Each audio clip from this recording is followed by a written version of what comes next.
Brother lads, welcome back to Cossy podcast. My name is Cossy. Good morning, good afternoon, good evening, wherever you are in all parts of the world. Welcome back to the channel. Welcome back to a brand new video. Arsenal have signed Kai Havertz and Declan Rice, and that means that Granit Xhaka and Thomas Partey will be leaving Arsenal Football Club through the door. The big question in this video is that although we have confirmed the signing of Declan Rice and Kai Havertz, have we upgraded on our midfield? Is this a midfield upgrade? Yes, it is a new midfield. It is a midfield revamp. And we brought in younger players with a bigger future, with a higher ceiling. But is it an upgrade? What we're going to do in this video is compare Kai Havertz to Granit Xhaka, because Kai Havertz, replaces Granit Xhaka directly, and compare Thomas Partey to Declan Rice as well. Are we signing players that make us better? Are we signing players that will eventually lead into Arsenal winning the trophies that we so much desire, the Premier League, the Champions League, and all the other trophies? Or actually, are we going a step back? Hit the like button, subscribe to the podcast as well. This is how we're gonna do it in the comment section below.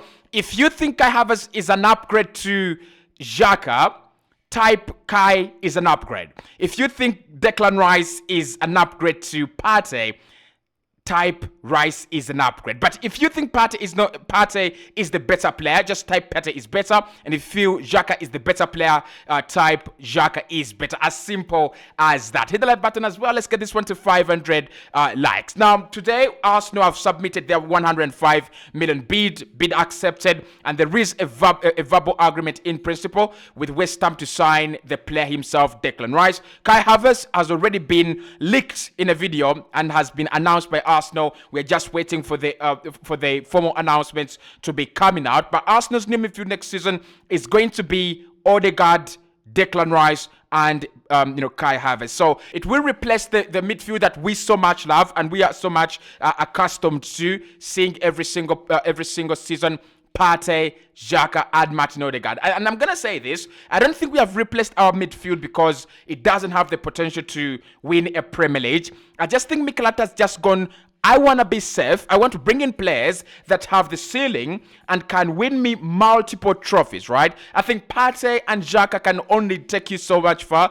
Maybe 2 years, maybe 3 more years at most. But with a 24-year-old midfield, because each and every player, Odegaard, Rice, and Kai Havertz, they're all 24. So with a midfield medium of 24 years, you can win trophies in the next 10 years. That is a midfield that takes Arsenal for the next 10 years unless we decide to sell. So let's start off with Kai Havertz and Granit Xhaka. And I think the big question here is that we will ask, and everybody asks actually, is Kai Havertz much better than Granit Xhaka? Now let's first compare them in aspects of goal scoring, because the role that Mikel Arteta has created for Xhaka and in this system where we attack with 5 players, it literally means that that left number 8 has to be as productive and has to be as good as the right number 8. Now, Odegaard was very, very good last campaign,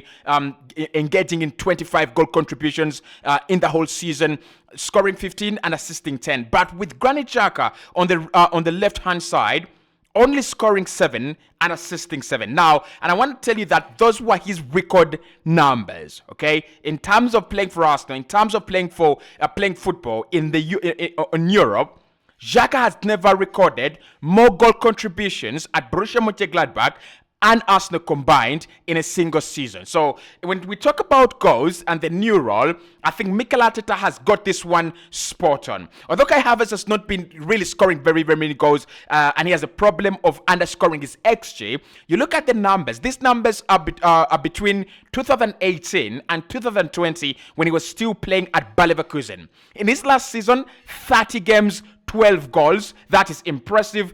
In 2018-2019, 34 games, 17 goals. In 2017-2018, he scored 3. And in 2016-2017, he scored 4 as well. So, and at Bayer Leverkusen, why I've chosen Bayer Leverkusen over Chelsea to go with his metrics and statistics is because literally he's a player that has been playing as a center forward at Chelsea. We know that is not his preferred position. He loves to play in midfield, and when he's played in midfield for a club like Bayer Leverkusen, he's absolutely been smashing it in the in the German Bundesliga. Right. So with Granit Xhaka, I think he spent a lot of time at Borussia Mönchengladbach as well. And these are his numbers. In the 2 seasons he spent at Gladbach, 28 games and 30 games in the 2 campaigns. He scored 3 goals in his last campaign and 2 goals in his first campaign, assisting once in each season. That means that Granit Xhaka managed a total of 7 goal contributions across a period of 58 games for Borussia Mönchengladbach. Now, his career at Arsenal has been a little bit better, but I'll tell you what, it hasn't been that good as well. Since signing for us in 2016-2017, Granit Xhaka has not had more than 14 goal contributions in one single campaign. Actually, Granit Xhaka's season, which the 2022-2023 under Mikel Arteta, his last season, is the best season ever in his life, right? You look at his first season, 4 goal contributions, 2 goals, 2 assists. You look at his next season, 1 goal, 4 goals, 1, and then 7. So in terms of scoring goals and creating chances for others and making assists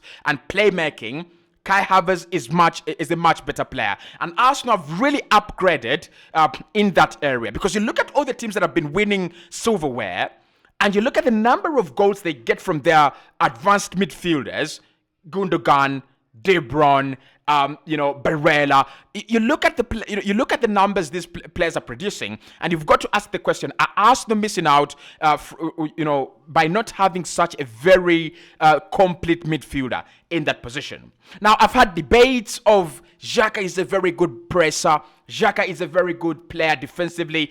That is not true, because in the last few seasons, according to FBref, Xhaka hasn't been better than Kai Havertz in terms of pressing, interceptions, and tackles as well. Now, this is not Xhaka bias. This is statistics. I'm going to be diving into the statistics of both players on the FBref, the FBref website. So first and foremost, this is Kai Havertz for you on the FBref website. Let's dive into his numbers. And many of the people actually that claim that Kai Havertz is not a good player defensively will be absolutely shocked. Now, these are his strongest attributes. Blocks, he's sitting in the 91st percentile. Clearances in the 90th percentile, and blocks is sitting in the 91st percentile as well. Now, that means that you're having a player playing up front, and you're having, more like your support striker, putting in a lot of hard work in terms of defense. Interceptions, he's actually doing very well. Blocks, he's actually doing very well. And also, things like tackles, he's actually doing very, very well as well. Now, if we compare his numbers to Granit Xhaka's in terms of, interceptions, blocks, and tackles, this is where you won't believe it. Granit Xhaka's interceptions last campaign are actually some of the things he's doing very, very poorly.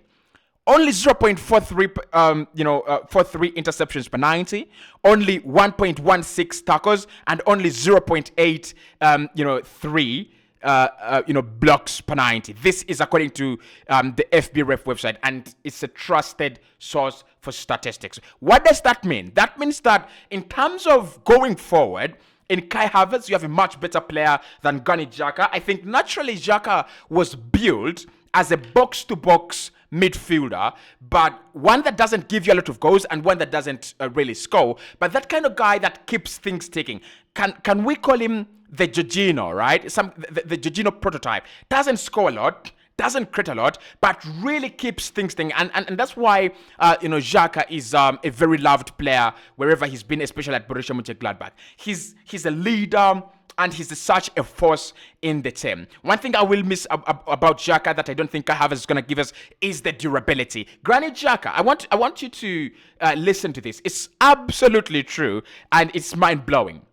Ever since signing for Arsenal, Granit Xhaka's lowest performance tally has been 27 games in a campaign. That was 2021, 2022, last campaign but one, when he picked up an injury. That is the least number of games he's played for us in the Premier League. This guy has had the ability to play between 30 to 38 games in a campaign. You know, when goalkeepers are praised for being, so durable and they can play all the games, trust me, Xhaka has been that player for Arsenal, and he's been playing across all competitions, especially under Mikel Arteta. He loves him. He's a player, he can't trust. And it's going to be a very big question for Kai Havertz. Yes, you're good going forward. Your pressing is good. But can you be durable? Can you play for the manager? Can you give the manager 30 games a campaign? And can you also be trusted? I mean, that's a very, very big question. And that's why players like Declan Rice and players like, Jude Bellingham are going for 100, million, because they can be trusted, because the manager can definitely rely on them. So in my opinion, on my verdict, Kai Havertz is an upgrade on Granit Xhaka. Now, the difficult one is Declan Rice versus Thomas Partey. And this is the reason. There's going to be some element of bias here because I really love Partey. But then also, I think Partey has formed such a very good connection with the Arsenal fans. And whichever mistake Declan Rice makes, he will be compared to Thomas Partey. But I'm going to say this. For purposes of this video, let us be as objective as we can.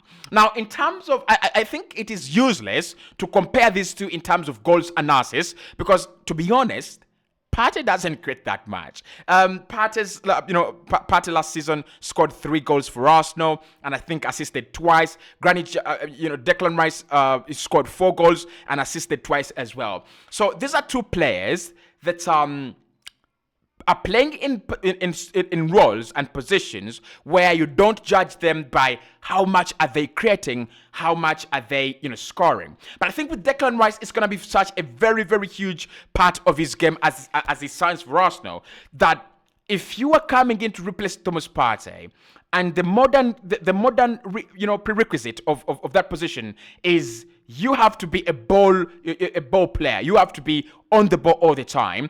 Can you be the Lodri? Can you come in and score those important goals? Can you score some 5-6 goals a campaign and probably find that pass that not many people are saying? Of course, when you play for a club like Arsenal, it's very hard to say that you're going to play a pass that not many people are saying. I think Trossard is such a tactician. I think Odegaard is one of the best tacticians in the Premier League. So he will see that pass. But do you have the ability? Can Declan Rice pick up that ability to find those passes that break through the lines and be better than Thomas Partey? So I will not compare them on the best of goals and assists. Both of them don't score that much. Both of them don't assist that much. But for Declan Rice, if the manager has gone for 100 million, he could have gone for anyone. If he has gone for you for 100 million, then definitely and rest assured, you must be able to provide some numbers going forward, scoring goals and creating chances as well. And in his first season, we will try to look at that and see, does he improve in that area? Currently, he's not underscoring his XG, but he's not getting into those positions enough. But with this two, the battle is going to be defensively. Who is the better defensive midfielder? Many people, including me, thinking Partey is such a very, very big darling, but of course Declan Rice last season was absolutely unplayable. Now, when you look at Declan Rice's numbers and game, interceptions are the thing he does most in his game. 1.73 successful interceptions per 90, and standing up there in the in the 95th percentile. Thomas Partey, when it comes to interceptions, which will actually shock you, he's not one of the best players when it comes to interceptions, actually. You look down the list for his interceptions, he's actually down here with 1.05, sitting in the 51st percentile. It means that Declan Rice is actually intercepting more. He's having more successful interceptions than Thomas Partey. And I think with Mikel Arteta, he prefers a player who can intercept the opponent, read the game, and stand in the way of the opponent rather than, tackle or bring the player down. Because if you intercept, if the other team is in attack and you intercept, there is a bigger chance of catching them out on the break, but also off guard as well. Progressive carries, which is another thing that Rice really progresses at. You're looking at 2.43 progressive carries per 90, and that puts him in the 85th percentile. Thomas Partey, when it comes to progressive carries, that is where he actually excels. Thomas Partey is in the 95th percentile of progressive carries, and he's actually been a very, very integral part of our game, Partey, because most of the time you have had Arsenal find trouble when Partey is out of the team to carry the ball from deeper areas into advanced areas. And you've had to task Martin Odegaard to drop as deep as he can to pick up the ball in deeper areas and progress it. Odegaard, there's no problem with him, dropping deep, but he should be dropping deep only as far as the center line. He drops deep onto there, and then Partey progresses the ball to him, and then we move on, right? So progressive passes, Partey is better, but I think Declan Rice is also doing very, very well in that regard. The other thing you've got to think about with Declan Rice, clearances 1.59 is actually very, very good, better than the likes of Moises Caicedo and Thomas Partey. He's also succeeding in terms of tackles, but tackles, blocks, and assists as well. Right? No, not really assists, but progressive passes, not assists. So progressive passes is the guy. Pass completion is the guy. Tackles is your guy. And aerial balls won, he is your guy as well. The defensive attributes that he needs to work on as Declan Rice, he's got to work on his tackles. I mean, actually, he's got to work on his tackles because he's sitting in the 45th percentile. Out of 100 midfielders playing in that area, he is 45th. Is in the category of of the 45th percentile. So he's got to work on his game in that. Thomas Partey, one of the things he's been failing at is blocks. He's been failing at blocks and interceptions. But in terms of tackles, Partey has been a much better player than Declan Rice. So I think Mikel Arteta has decided to go for brains over physicality. He's decided to go for, intelligence over power. And he's gone with a huge player who is physical, but he prefers to use his brain rather than his body and energy. It's something that I really appreciate about Serge Milinkovic-Savic at Lazio. Like, you look at that guy and you're like, this guy is one of the best centre-backs in the world. Serge Milinkovic-Savic is one of the best number 8s in the world. Like, the guy scores a lot of goals, creates a lot of chances, and if you ever get him, they will actually have got a very good player. So, verdict, this is a draw. Yeah, this is a draw. You give me Rice, good signing. You give me Partey, good player as well. But why I think Rice will win is he's younger, has a lot to improve on, can learn a lot, and he's going to be joining a younger side in Arsenal Football Club. So that is my analysis on who is better. And have we made an upgrade? Yes. Does it mean that we will win the league? It depends on how both of these two players actually can quickly adapt to the system and to the new team. See you right in the next one.